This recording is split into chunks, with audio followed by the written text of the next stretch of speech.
Assalomu alaykum, hurmatli televizor ko'ruvchilar, yaxshimisizlar? Dunyo Uyg'ur qurultiyi to'g'ri televiziyasi Uyg'ur ovozi suhbat programmasiga xush keldinglar. Men Hidoyat Musajon. Hammanglarga shu vaqtda xayrlik bo'lsin. Aziz ko'rurmanlar. Dunyo Uyg'ur qurultiyining tashabbusi va arzi bilan qurilgan Xalqaro Uyg'ur sud kollegiyasining 6-oyning 4-kunidan 7-kunigacha Londonda o'tkazilgan tunji sotida 2018-yili Sharq Turkistonda saqchi bo'lib ishlagan va hozir Germaniyada siyosiy panohlik turayotgan Wang familiyali Xitoyning sotda bergan guvohligi o'zining Sharq Turkistondagi jinoiy qilmishlarini oqlash uchun ichki va tashqi jihatda jiddiy harakat olib berayotgan Xitoy hokimiyatining qattiq sarosimiga solgan nuqtalarning biri edi. Chet-ellik kuzatuvchilar bu Xitoy saqchining Uyg'ur sotida bergan guvohligi sotdagi boshqa guvohchilarning arz bayonlarining rostchiligini yanada kuchli holda dalillab berdi deb qaramoqda. Albatta bu Xitoy saqchining Uyg'ur sotida guvohlik berishi chet-ellardagi Sharq Turkistonlik qarindoshlarimizni hangdan qoldirgan qiziq nuqtalarning biriga aylandi. Undaqda bu Xitoy saqchining Uyg'ur sotida guvohlik berishining orqa ko'rinishi va jarayoni qanday bo'ldi? Bu vaqtda sizlarni yanada tafsiliy ma'lumotga ega qilish uchun bugungi suhbatimizga Dunyo Uyg'ur qurultiyining havolasi bilan Uyg'ur sotini dalil isbotlar bilan ta'minlash va guvohchilar bilan Uyg'ur soti o'ttirsidagi aloqa xizmatlariga mas'ul bo'lgan Markaziy Oslodagi Uyg'ur adliya arxiv ombirining direktori, Norvegiyadagi Uyg'ur komitetining raisi hurmatli Baxtiyor Umar apandimni alohida taklif qildik. Hurmatli Baxtiyor Umar apandim, programmamizga xush keldingiz. Rahmat, xush bulduk. Hurmatli Baxtiyor Umar apandim, xuddi men boya yuqorida deb o'tganimdek, bu qadimgi Londonda chaqirilgan Uyg'ur sotining oxirgi kuni, ya'ni 6-oyning 7-kuni Wang Lijian ismli sobiq Xitoy saqchisining bergan guvohligi hammamizni hayron qoldirgan bo'ldi. Oldi bilan siz bu Xitoy saqchining sotda bergan guvohligining asosli mazmuni haqida qaytadan biroz izoh berib o'tamsiz? Buldu bu Xitoy saqchininki sotda bergan guvohligi naq maydondan taqidlanganligi uchun ham buningki tekstimi sotninki tor betida bor bo'lganligi uchun men qisqacha shu mazmunliq yerdan so'zlab o'tay. Hamda buningki bizga ta'minlagan uchurlari nihoyat jiq. Bu sotda ta'minlagan uchur voqeat ham shu sotninki tartibi sababli uningki nihoyat yo'qdi bir qismi deb aytishga bo'ldi. Hem bir yerda Xitoyninki ta'minligini birlashma kontrol markazi deydigan bir nimani sotdi deb o'tdi. Hem bu shu Uyg'urlarninki chiroy tunish, ovoz, ko'z olmasini tunish ham shu chiroy ifodasi orqali kontrol qilgan sistemini demakchi. Hem buniki shu birlashma kontrol markazi amaliyotda bu yerlik doiralar emas, markazdan boshqariladigan bir hatto butun Sharq Turkistonni qoplagan bir boshqarish markazini ko'rsatib o'tadi. Demak, bu orqali Xitoy Sharq Turkistondagi irqiy qirg'inchilikning qanday bir shaklda elib berilayotganligini yo'ritib berdi. Anandagi Sharq Turkistonda turgan bir necha oyning ichida Uyg'urlardan 300 mingdan ortiq odamning tutilganligiga dalil berdi bu. Demak, bir Xitoy saqchininki bunda bir sotda bir necha oyning ichida 300 mingdan ortiq Uyg'urninki lagerlarga tutilganligi o'xshash bir dalilninki berilishi intayin muhim. Andan keyin shu Uyg'urlarninki siyosiy arx ko'rinishi, ya'ni Xitoy hokimiyati tomonidan bu Uyg'urlarga terrorlik qalpog'ining kiydirilganligi, andan keyin shu butun Uyg'urlarga dushman nazarda past muomala qilganligi, xohlagancha jazolaydiganligiga o'xshash mushu nuqtani yo'ritib berdi. Andan keyin saqchilarga berilgan alohida huquq. Bu yerda saqchilarning majburiyatining surishtirilmaydiganligi, har qanday jazolash usullarini qo'llana oladiganligi bu narsa yo'ritib berildi. Ham mush to'g'riliq o'z guvohlik berdi. Andan keyin buningki degini ayni vaqtda 15 mingdan ortiq hech qanday madaniyat saviyasi yo'q Xitoyning Sharq Turkistonga yo'tkilib saqchi qilinganligi. Hatto bularning qonun emas, oddiy madaniyat saviyasininki nihoyat kamchil Xitoylarning yo'tkalganligiga o'xshash bu bir nuqta Sharq Turkistondagi ahvolninki naqadar ichinishlik ig'irligini ko'rsatib berdi undan boshqa. Andan keyin shu akagan saqchi Xitoylarga qandoq odam jazolashning o'rgatilganligi. Bu yerdagi razil vositalar, usullar bu yerda eng ashaddiylardan bu erlar, ayollarniki jinsiy a'zolarga to'kliq asablarni tiqib ashundoq jazolashga o'xshash nihoyatda adam qalbidan chiqqan zo'ravon vositalar orqali odamlarni jazolaydiganligi bu odamni nihoyat tushirgandirdi ham buni shu xitoyning og'zidan butun dunyo sot orqali oldi. Men buningki deganlari to'g'riliq shunchalik deb o'tay hozircha. Rahmat hurmatlik Baxtiyor Ömer efendim yuqorida bu Xitoy saqchining Londonda qurilgan Uyg'ur sotida guvohlik bergan guvohligining bir qismini deb o'tgan bo'ldingiz. Agar ekranli ko'rmanlar buning tafsilotiga qiziqsa, Dunyo Uyg'ur qurultiyi Tor televiziyasining YouTube adresiga kirib buni shu vaqtda naq maydon taqtish urinishni ko'rib olsa bo'ladi. Endi hurmatli Baxtiyor Ömer efendim bu Xitoy saqchining sotda guvohlik berishning orqa ko'rinishi haqida biroz qisqacha ma'lumot berib o'tamsiz. Ya'ni bu Xitoy guvohchini qanday topdinglar? Nima uchun u Xitoy maskalarni taqab, ko'zoynaklarni taqab, hatto ovozlarini o'zgartib, shu holatda bu sotga chiqdi? Shu haqida ekran oldi ko'rmanlarga biroz ma'lumot berib o'tgan bo'lsangiz. Endi buni men savolingizning oxiridan boshlab so'zlab o'tgim keldi. Endi shu Xitoy sotdan tushiblar biz bilan paranglashdi albatta shu sotga chiqqan guvohchilarning hammasiniki psixika jihatda yordamga muhtoj bo'ldi. Chunki nihoyat og'ir besimda chiqdi. Onun degini men oilamdagilarni doğu tikib chiqdim. Men hozir nihoyat ansirayapman. Men yuz ko'zimni yo'gab, ovozimni o'zgartirishni talab qilib chiqqan bo'lsam-mu, Xitoyningki sistemasi meni nihoyat oson tepib oladi. Hozir mening bolalarim ham ayolim nihoyat og'ir xavf ichida deb shu gapni qildi bizga tunji bo'lib degan gapi sotdan tushibchi. Endi bunun orqali bu Xitoyniki nihoyatda og'ir besim bilan sotga chiqqanligini ko'rib olishga bo'ldi.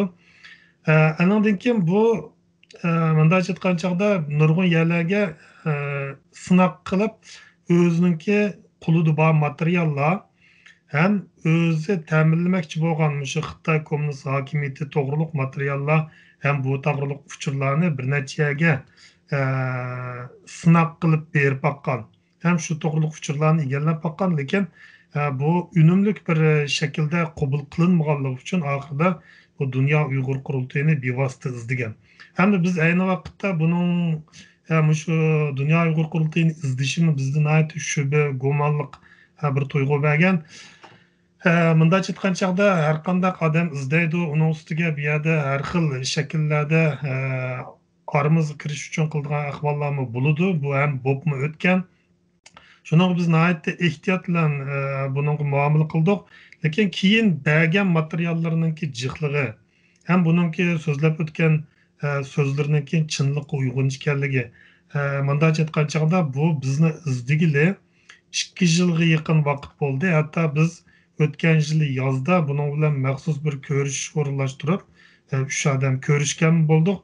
Bu yerda biz buningki deganlarini butunlay rost deb aytolmaymiz, lekin yolg'onligiga bir isbot topolmadik.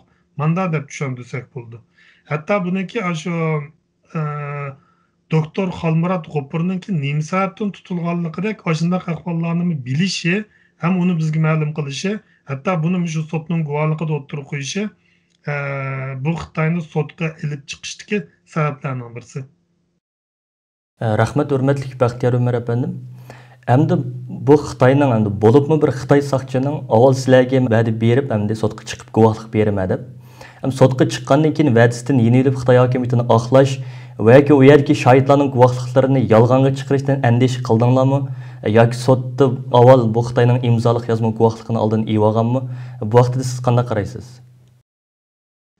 Endi shu Xitoyniki sotda o'tgan vaqtda biz nihoyat jiddiylik o'rnimizda ara o'tdik desak bo'ldi, talab. Chunki har qanday bir ahvolning yuz berish imkoniyati botdi. Ham buningdan burunmi shunga o'xshash sotlarda sotdan burun bir xil, sotda bir xil gap qiladigan ahvollar boshqa sotlarda yuz bergan. Shuning uchun biz amaliyotda Uyg'ur adliya arxivlari buni sotga qatnashtirishni hech o'ylab boqmagan. Buni sotga qatnashtirishninki bunday aytgan chog'da Dunyo Uyg'ur qurultayining raisi Dolqin Aysa apandi bu ahvollarning hammasidan tafsiliy xabardor bo'lganligi uchun buning sotga qatnashishining nihoyat muhimligini o'zi qaror qildi. Ham bizga bu xizmatni topshirdi. Shuning bilan bu xizmatni biz elib bordik, uningdan guvohligini elib ko'rishgan chog'da biz bunun bilan ko'rishgan bo'lsakmi, lekin sot to'g'riliq tayyorlik xizmatlari u chog'da boshlanmagan. Hamda buningga jur'at qildiganga shaxsan men yoki boshqalarda meningcha unda bir jur'at yo'qdi bir Xitoyni sotga elib chiqadiganga. Bu butunlay shu To'lqin Aysa apandininki dodillik bilan mandachi qancha tavakkulchilik bilan bu Xitoyni ko'rsatishi shuning bilan sotga chiqildi. Hamda hatto Dünya Uyghur Qurultayı'ndaki muavin reisi Ferhat Yorunqaş Efendi sotninki şu kuni nihoyatda beram bo'ldi. Bu Xitoyning tizimligi ismini ko'rib, hatto nihoyatda cho'chib ketdi desak bo'ldi. Chunki bu nihoyatda maxfiy tutilgan boshdan oyoq. Haqiqatan biz qo'rqdik, qo'rqmadik emas, lekin ashundoq bir jur'at qilishga, ashundoq bir tavakkul qilishga muhtojdik. Uni To'lqin Aysa Efendi qildi. Xudoga shukri, biz kutgandan yaxshi bir natija bilan bu guvohligini berdi. Rahmat hörmətli Bəxtiyar Ömər əfəndim. Siz yuqoridami gaplaringizda, so'zlaringizda aytib o'tdingiz, ya'ni bu tunji qitimliq Angliyadagi Uyg'ur sotida isbot anglash yig'indagi bu Xitoyni biz qoyil qilish va uni bu sotga ochish uchun nurg'ulg'an oqsabti xizmatlarni ilib bordik deb. Endi shuningga o'xshagan xizmatlar bu tunji qitimliqmi yoki biz bilmagan boshqa shu haqida xizmatlarni ilib beryapsizlar? Shu haqida ozroq ma'lumot berib o'tgan bo'lsangiz. Albatta buningki digarlarini isbotlash uchun biz xeyli kuchdik. Men degandek 2 yildan ortiq vaqt ketdi. Bu yerda boshqa qarindoshlarım bor. Bexatarlik tufaylidan ularning ismini oshkorlashga bo'lmaydi. Lekin ko'p kuchni shular chiqargan. Men faqat bu ishga aralashqili 1 yilga yaqin bo'ldi desam bo'ldi. Bo'lib mashina bilan ko'rishishni oldi keyinda.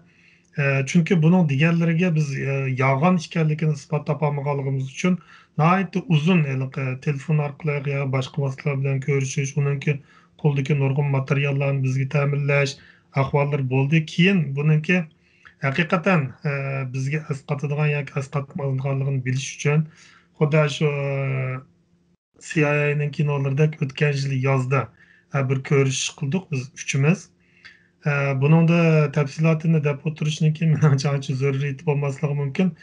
Lekin buning bilan shu chunki biz o'zimizning bexatarligini ham bu Xitoyninki bexatarligini qo'g'digan asosda buni ma'lum yerga olib chaqirib bundacha 2 kun shuning bilan suhbat o'tkazdik. Buning bexatarligiga sirtda kishilar hamkorlashgan bo'ldi. Hatto yerlik bexatarlik o'rinlari buningki deganlarining itoat yog'onligini isbotlash uchun uning hamkorlashgan bo'ldi. Faqat qurultaylar emas, biz ma'lum vositalar orqali buningki gaplarning rost yog'onligini isbotlashga tirishdik. Andan keyin siz bu tunji qatimliqmi yoki bunga o'xshash xizmatlar burun elib berilganmi dedingiz. Haqiqatan bunday xizmatlar mening qatnashganimdanmi bir nechtasi bor. Nihoyat maxfiy hozirgacha hech kim buni oshkorlab boqmadi. Chunki xizmat oshkorlangandan keyin bu xizmatlarning hech qanday qimmati bo'lmaydi. Chunki bu uzun mezgilga so'zildi. Masalanga o'tgandagi Amerikadagi Xitoyniki tuyuqsiz suhbatdan keyin yuz o'rib, Uyg'urlarni tishlab tortishimi shunga o'xshash bir ahvol. U Xitoyning kimligini oq ko'rinishi bilsa, u Xitoy Uyg'urlarning haqidan yugurib yurgan o'zini demokratik bir Xitoy ko'z tutish uchun kuchab yurgan bir Xitoy ayni vaqtda bir necha yilning oldida. Lekin ayni shu ko'rishishdan keyin o'zining abdi bashirisini oshkorlab Uyg'urlarni terrorlikqa chetishga, hatto Uyg'urlarniki tarixdan buyon terrorchi ekanligini isbotlashga tirishdi. Lekin shuning bilan birga bu Xitoymi ham o'ziniki xalqarodagi shundaqli hatto Xitoylarning orasidagi obro'yini inovatini to'kkan bo'ldi. Biz hech kimga mangu ishonmaymiz. Hech kimni mangu do'stmi deb qarayolmaymiz. Chunki ish, manfaat ham siyosatning o'zgarishi shu kishiningki o'zgarishi bilan o'zgarib turdi. Shuningga bizmi buni mangulik bizniki do'stimiz deb qarasak bo'lmaydi. Xuddi siyosatningki mangulik do'st yo'q, mangulik dushman yo'q, mangulik do'st yo'q degandek bu yerda bir manfaat munosabati bor. Chunki bizning dushmanimiz o'xshash u Xitoy bilan. Andan keyin tilg'ab o'tsak, masalan, Albaniyadagi 5 Uyg'urningki qutuldirib chiqilishi. Aşımı dal muşunun o'xshash bir nihoyatda murakkab xatarga tavakkul qilgan Dunyo Uyg'ur qurultiyi o'zining xodimini avatib, o'shada hatto soqchilarning mashinasining orqaga odam qo'yib, o'zlari iziga tushib ularningki nada nima ish qilayotganligini, ahvolini egallab, ashunda nihoyatda bir xatarlik bir bosqichlardan keyin qutqizib chiqqan.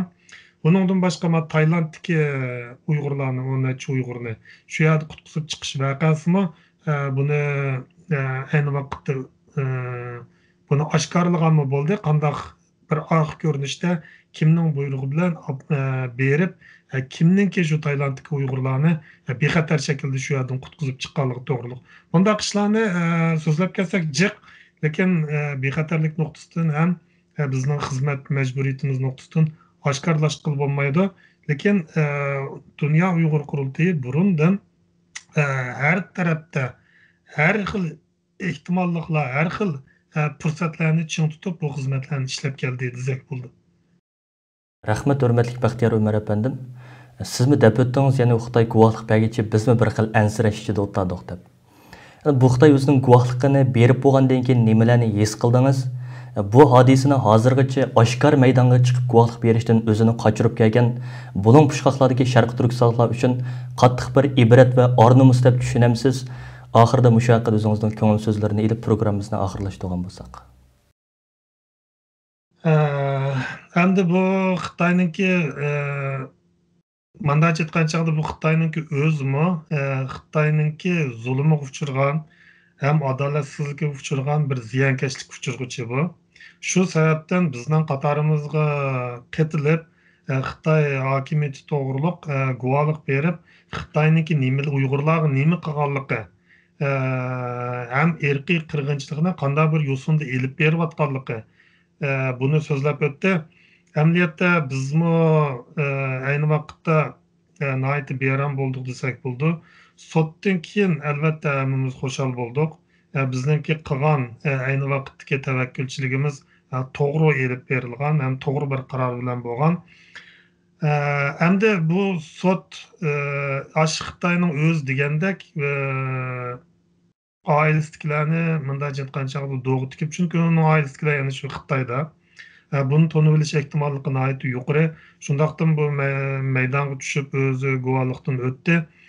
Endi har bir odam qo'rqmaydi emas. Har qanday bir qahramon qo'rqidi, har bir odam qo'rqidi, lekin bu yerda bir ishga niyat qilib, shu ishni boshqa chiqish uchun uningga bir g'ayrat, tirishchanlik kerak, bir izchil niyat kerak. Endi biz Uyg'urlarningki hozirgacha bergan guvohliklarini epatsak tutilgan songa nisbatan yo'qning o'rnida deyishga bo'ldi. Biz hozirgacha bir 10 mingdan ortiq guvohlikni chiqqan bo'lsakmi, bu lagerlarda solinayotgan qo'yib berilgan bo'lsin 3 milliondan 5 milliongacha deb aytyapmiz. Bu son uchun bu 10 mingdan ortiq odam hech nima emas. Hatta lagerga kirib chiqqan lager shohidlarimi necha 10-100 ga yaqinligini biz bilamiz. Mayli Yevropada bo'lsin, mayli O'rta Osiyo, Turkiyada bo'lsin. Bu kishilarni ham biz tanıymiz. Lekin bu kishilar o'zining hozirgacha sotqa yoki boshqa shaklda guvohlik berishni rad qilib keldi. Buningga bir javob bermak tas. Hamda nomus deb qarasak bo'ldi, qo'rqinish deb qarasak bo'ldi.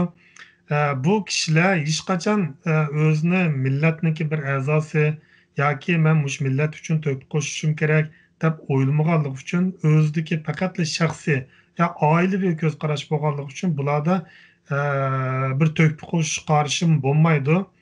Lekin mushundaq ahvollarningki sotninki echilishi ham guvohchilarningki bag'ansir chiqishi, hatto Uyg'ur tugul Xitoylarningki bu Uyg'urlarningki irqiy qirg'inchiligiga ko'krak kerib chiqib guvohlik berishi har bir Uyg'urni o'ylantirdi deb o'ylayman. Shuningga bizningki texicha guvohlik bermagan lager shohidlarimiz bo'lsin, boshqa urug' tuqqanlar uchun guvohlik bermoqchi bo'lgan yoki berishni texicha ikkilanib turganlar bo'lsin, menimcha o'ylanib beqish kerak, o'zidan vijdoniy so'roq qilib beqish kerak. Hurmatli Baxtiyor Umar apandim, Angliya Uyg'ur sotining tunji qitimliq isbot anglash yig'inini tugatib, 9-aydagi ikkinchi qitimliq, ya'ni oxir qitimliq isbot anglash yig'iniga tayyorlik xizmatlarini qilayotgan shunday aldirash vaqtingizda bu programmamizga qatnashib berganligingiz va qimmatli ma'lumotlaringiz uchun ko'pdan ko'p rahmat aytaman. Rahmat sizga. Sizlarga rahmat, mana bu fursatni berganga. Hürmetli televizor ko'ruvchilar, shuning bilan bu qitimli Uyg'ur ovoz suhbat programmamiz shu yerda oxirlashdi. Yoqtirib ko'rganinglarga rahmat. Keyingi qitimli programmamizni ko'rishgacha omon bo'lgaysizlar. Xayr xo'sh.